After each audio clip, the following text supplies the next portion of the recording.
जय Hind friends, welcome. आज new month start हो चुका है और साथ ही साथ संडे है तो आराम से आप इस वीडियो को देख सकते हो और ज़्यादा खास आर्टिकल इंपॉर्टेंट हैं भी नहीं आपके लिए, तो हम लोग क्विक समअप करेंगे। वीडियो को मिस मत करना, इसके बाद आप जो है अपना संडे मना सकते हो। द हिंदू से सबसे पहले स्टार्ट करते हैं हम लोग। तो कजान एक जगह है रशिया में जहाँ पे मॉस्को मीट हुआ था इक्वल राइट्स इन अफगानिस्तान के लिए। जो अफगानिस्तान के डेलीगेट्स जो एक्टिंग वहाँ के मिनिस्टर है उनको इनवाइट किया गया था, और साथ ही साथ 9 कंट्री के डेलीगेट्स जिसमें हमारे इंडियन डिप्लोमेट भी शामिल थे, सारे लोग पहुंचे थे। जैसे पाकिस्तान, ईरान, चाइना, ये सारे लोग थे। जहां बात हुई इक्वल राइट्स के बारे में कि रीस्टार्ट कब से होगा फीमेल एजुकेशन, ये सारी चीज़ें बात तो हुई, लेकिन जो है कोई जो 100% प्रॉमिस जो है तालिबानी जो अथॉरिटीज़ थी उन लोगों ने नहीं दिया है, राइट। तो मेक्स नो हेडवे, कोई इक्वल राइट क्या होगा, कब वहाँ पे गवर्नमेंट फॉर्म होगी, इस बारे में कोई एश्योरिटी नहीं मिली है। तो आगे जैसे भी होगा इस बारे में हम लोग डिस्कस करेंगे और डिटेल में, जब और डिटेल सामने निकल के आएंगी। चलो आगे बढ़ते हैं। नो अर्जेंट आपके एग्जाम पॉइंट ऑफ व्यू से इसमें आपको इतना ही याद रखना है कि अर्जेंटीना और इंडिया ने एक सोशल सिक्योरिटी एग्रीमेंट साइन किया है। किस कंट्री के साथ इंडिया ने साइन किया है? अर्जेंटीना के साथ, ये आपको याद रखना है। और किस चीज़ के लिए है? To ensure legal right of professionals एक दूसरे की कंट्री में, राइट। और उस एग्रीमेंट का नाम है सोशल सिक्योरिटी एग्रीमेंट। ओके, याद रखना है इंडिया एंड अर्जेंटीना कंट्री का नाम आपको। तो एक आर्मी का प्रोजेक्ट है, उद्भव नाम है जिसका। नाम क्या है आपको याद रखना? उद्भव। किस लिए? तो रीडिस्कवर करेंगे इंडिक हेरिटेज को, स्टेट क्राफ्ट को, फ्रॉम एंशियंट टेक्स्ट। बोले तो पुरानी किताबें जो भी सबूत हैं उनसे स्टेट क्राफ्ट हो गया, चाहे वो वॉर पे लिखी हुई किताब वॉर क्राफ्ट हो, डिप्लोमेसी हो, या फिर ग्रैंड स्ट्रेटेजी हो। और ये किसके साथ होगा ये आपको याद रखना है? विथ कोलैबोरेशन विथ यूएसआई, बोले तो United service institute of India. इतने आपके एग्जाम पॉइंट ऑफ फैक्ट जो है आपको याद रखना है। नाम याद रखना है आर्मी के प्रोजेक्ट का, उद्भव। Indian Indic heritage of state craft कहाँ से निकाला जाएगा? एंसेंट टेक्स्ट से निकाला जाएगा। और with USI, United service institute of India. बस आपको एग्जाम पॉइंट ऑफ व्यू से इतनी ही चीज़ें याद रखनी है ना। ये भी आपको याद रखना है कि चेन्नई जो है वो टॉर्टाइज ट्रैफिकिंग नेटवर्क में टॉप पे है। मतलब जो कछुए होते हैं उनकी ट्रैफिकिंग, बोले तो इलीगल जो उनको ट्रेड किया जाता है, चुराया जाता है, उनकी तस्करी की जाती है, उसमें सबसे नंबर 1 पे है।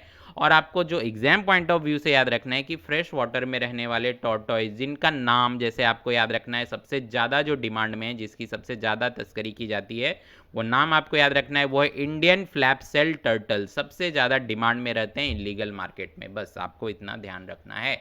चलो आगे बढ़ते हैं। And how important is the first asteroid sample? ये मैंने आपको बताया था कि ये 2016 का मिशन था जो अब जाके 7 साल बाद कंप्लीट हुआ है। और जो ये एक पैराशूट है जो एस्ट्रॉइड सैंपल बेनू को लेके आ रहा था, वो जो है उताह डेजर्ट में लैंड हुआ। और नाम क्या है उस एस्ट्रॉइड का? जो आपके एग्जाम पॉइंट ऑफ व्यू से आप उतनी ही चीज़ें याद रखो, फालतू चीज़ें याद रख के कोई मतलब नहीं है, क्योंकि बहुत सारी चीज़ें आपको भी पता है आपके माइंड में रखनी होती है। तो उस सैंपल का क्या नाम है? बेनू। और कहाँ लैंड हुआ था? उताह में, यूएस में। एंड जो है कितना इंपॉर्टेंट होगा, जब उस पर रिसर्च होगी, जो चीज़ें निकल के आएंगी, फिर हम उन चीज़ों को कवर करेंगे। ओके, चलो आगे बढ़ते हैं। The concerns of using Aadhaar in welfare. जैसे वेलफेयर बोले तो आधार हो गया, राशन कार्ड हो गया। अब इसमें जो है कंसर्न क्या निकल के आ रहे हैं, जैसे कि देखो, मनरेगा हो गया, ये राशन कार्ड हो गया, ये किसके लिए? जो थोड़े गरीब तबके हैं, जो थोड़े जो पुअर तबके हैं, उनके लिए यूज़ होता है। वेलफेयर चीज़ें नाम से ही आपको पता है। तो ऐसी रीजन्स में अभी इंडिया में क्या कंसर्न्स हैं, प्रॉब्लम है, आपको मैं बता दूं। अगर एग्जाम में आपसे पूछा जाए तो आप ये 3-4 पॉइंट टिक कर सकते हो या फिर बता सकते हो। जैसे लैक ऑफ रिलायबल इंटरनेट होता है इन एरियाज़ में। और जो डेली वर्कर्स होते हैं, जो मजदूर होते हैं, पता है उनके हाथ आपको कैसे हो जाते हैं, अगर आपने द हिंदू के इतने इंपॉर्टेंट आपको आर्टिकल थे। अब हम इंडियन एक्सप्रेस कवर करने वाले हैं। तो पहला आर्टिकल है, आदित्य L1 जो है सक्सेसफुली जो एग्जिट कर चुका है अर्थ के स्फेयर को of influence, earth sphere of influence, ISRO, ऐसा कहना है इसरो का। तो ये जो है काफ़ी अच्छी न्यूज़ है, क्योंकि अर्थ के स्फेयर को जो है सक्सेसफुली ग्रेविटी को पार कर लेना, ये बहुत अच्छी न्यूज़ है हमारे लिए। तो अब देखते हैं। और आपको बता दूं कि ये जो L1 पॉइंट है ना, ये सूरज और धरती से 1% की दूरी पे है। तो और ये 100 डेज की जर्नी है। तो धीरे धीरे और भी हमें कई सारी चीज़ें पता करेगी, जब एक एक करके वो सारी अचीवमेंट अचीव करेगा आदित्य L1। ओके, चलो नाउ अमेंडेड नॉर्म्स, ये मैंने आपको कल भी बताया था कि 1 अक्टूबर, बोले तो आज से जो है ऑनलाइन गेमिंग कई चीज़ों में जो है जो 28% गुड्स एंड सर्विस टैक्स लगेगा। वो कौन कौन सी 3 चीज़ें आपको याद रखनी है, ये आपसे पूछा जा सकता है एग्जाम में कि किस किस पे है। तो ऑनलाइन गेमिंग पे है, हॉर्स रेसिंग पे है और कसिनोज पे है। आज से लगेगा, मैंडेटरी रजिस्ट्रेशन है for offshore online gaming companies India के लिए, राइट, इंडिया के लिए आपको जो है याद रखना है। और इस पे जो गेमिंग फेडरेशन है वो जो है फाइनेंस मिनिस्टर से जो है रिक्वेस्ट कर रहा है कि भाई 28% जीएसटी जो है बहुत ज़्यादा है। तो देखते हैं क्या आउटकम निकल के आता है। फिलहाल तो आज से यही रूल है, फ्रॉम October 1 आज से जो है मैंडेटरी रजिस्ट्रेशन है। Now 4 factors why bank credit growth is expected to moderate रहने वाला है इन फाइनेंशियल ईयर 2024, राइट। ये क्या बता रहा है, जब आपके एग्जाम पॉइंट ऑफ व्यू से, बाकी आप ये जो टफ लैंग्वेज है न्यूज़पेपर की लैंग्वेज उसको छोड़ दो, आप अपने एग्जाम पॉइंट ऑफ व्यू से मैं आपको डिकोड कर दूं कि क्रेडिट ग्रोथ रेट जो आपको याद रखनी है इस साल 13 से 13.5%, बोले तो 13 to 13.5% रहेगी, आपको याद रखना है, रहने की उम्मीद है। और एक चीज़ याद रखनी है, कंपेयर टू पिछले साल कितनी थी, 16% थी इन प्रीवियस फिजिकल ईयर, बोले तो पिछले साल के मुकाबले। बस आपको इतना याद रखना है, इस साल कितनी रहेगी 13 से 13.5%, पिछले साल कितनी थी 16%। ये सारे फैक्ट्स आपको एग्जाम पॉइंट ऑफ व्यू से याद रखने। नाउ आगे बढ़ते हैं। Government has allocated 100 crore for aspirational block programme this physical, बोले तो इस साल, इस फाइनेंशियल ईयर में।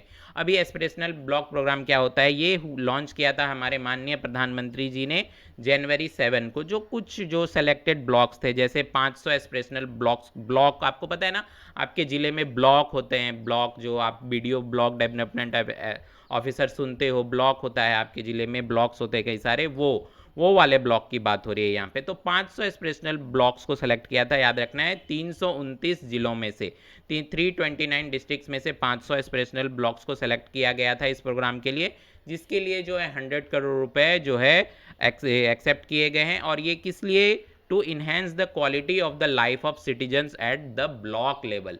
और किसने लॉन्च किया था, हमारे माननीय प्रधानमंत्री जी ने जनवरी 7 को। ये आपको बस याद रखना है एग्जाम पॉइंट ऑफ व्यू से। ओके, तो आज इतने ही इंपॉर्टेंट आर्टिकल थे, बाकी तो संडे है, मजे करो। ओके, तो चलो फिर कल मिलते हैं ऐसे ही बहुत धमाकेदार न्यूज़ के साथ। Bye, take care. और हाँ, सब्सक्राइब नहीं किया हो तो सब्सक्राइब कर लेना।